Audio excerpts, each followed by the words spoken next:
গর্গ চ্যাটার্জি, তোমাকে বলছি, বাংলা পক্ষের গর্গ চ্যাটার্জি, তোমাকে বলছি, তুমি পাক্কা একটা দোগলার বাচ্চা। বাঙালির ভালো চাও না? বাঙালির ভালো করো না। শুধু ভাষা নিয়ে বিবাদ ছড়ালে বাঙালির ভালো হবে না। তোমরা ভাষা নিয়ে বিবাদ ছড়াচ্ছ। এই আজকে আমি একটা ভিডিও দেখলাম, শিয়ালদাতে কোথাও একটা কেউ নাকি কোনো মেডিকেলের ছাত্র গেছিল কিছু কেনাকাটি করতে। মেডিকেলের ছাত্র কিন্তু জানি না ছাত্র গেছিল কিছু কেনাকাটি করতে। ওখানে নাকি ওদের সঙ্গে মারধর হয়েছে। ভাই, মারধর তো এমনি হয়ে যায়নি, কেউ তো পাগল না। তুমি দোকানে গিয়ে বাংলা বলবে তোমাকে মেরে দেবে, এটা হতে পারে? আমি মানছি না এটা।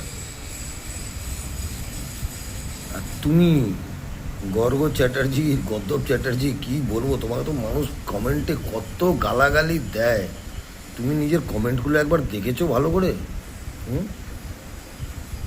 ভাষা নিয়ে বিবাদ ছড়িও না। বাংলাকে যদি সত্যি ভালো করতে চাও, বাংলাকে সবাই ভালোবাসে। আমি নিজে একজন বিহারি, এখানে আমার জন্ম। আমার জন্ম কেন, আমার বর্দার জন্ম, আমার মেজদার জন্ম, আমার জন্ম, আমার বোনের জন্ম। আমাদের এখানে প্রায় 70-75 বছর হয়ে গেল। হ্যাঁ, তো আমরা বিহারের থেকে বেশি বাংলাকে বেশি ভালোবাসি। কেন, এখানে আমার জন্মকর্ম, লেখাপড়া, বিয়ে শাদী সব এখানে হয়েছে দাদা। তুমি যেরকম বাংলাকে ভালোবাসো, আমিও ভালোবাসি। বিহারের থেকে বেশি টান আমার বাংলার প্রতি আছে।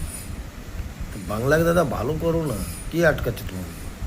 এই জিনিসগুলো আটকাও না। এই যে রেপ হচ্ছে, শিক্ষকরা রাস্তায় বসে আছে, মানুষ ঠিক মতন চাকরি পাচ্ছে না, একটা জমি কিনে কাজ করতে গেলে 1000 রকমের দালালি দিতে হয়, সিন্ডিকেটের অত্যাচার সহ্য করতে হয়। এইগুলোকে ঠিক করো না দাদা। বাংলা পক্ষ মানে কি, বাংলার জন্য ভালো কিছু কাজ করব, পশ্চিম বাংলার জন্য। বাংলা পক্ষ মানে তোমার ওই বাংলাদেশ বাংলা নয়। হ্যাঁ, তুমি বাংলাদেশ বাংলার জন্য কাজ করছো। গান্ডু কোথাকার, তুমি একটা গান্ডু। গর্গ চ্যাটার্জি, তুমি একটা গান্ডু। শুনে নাও, তুমি বাংলাদেশের জন্য কাজ করছো। পশ্চিম বাংলার জন্য যদি কিছু ভালো করতে হয় করো, কে আটকাচ্ছে? আমরা তোমাকে সাপোর্ট করবো দাদা। এটা ভেবো না বিহারি বলে সাপোর্ট করবো। সাপোর্ট করবো তোমাকে, তুমি বাংলার জন্য করো না ভালো কাজ।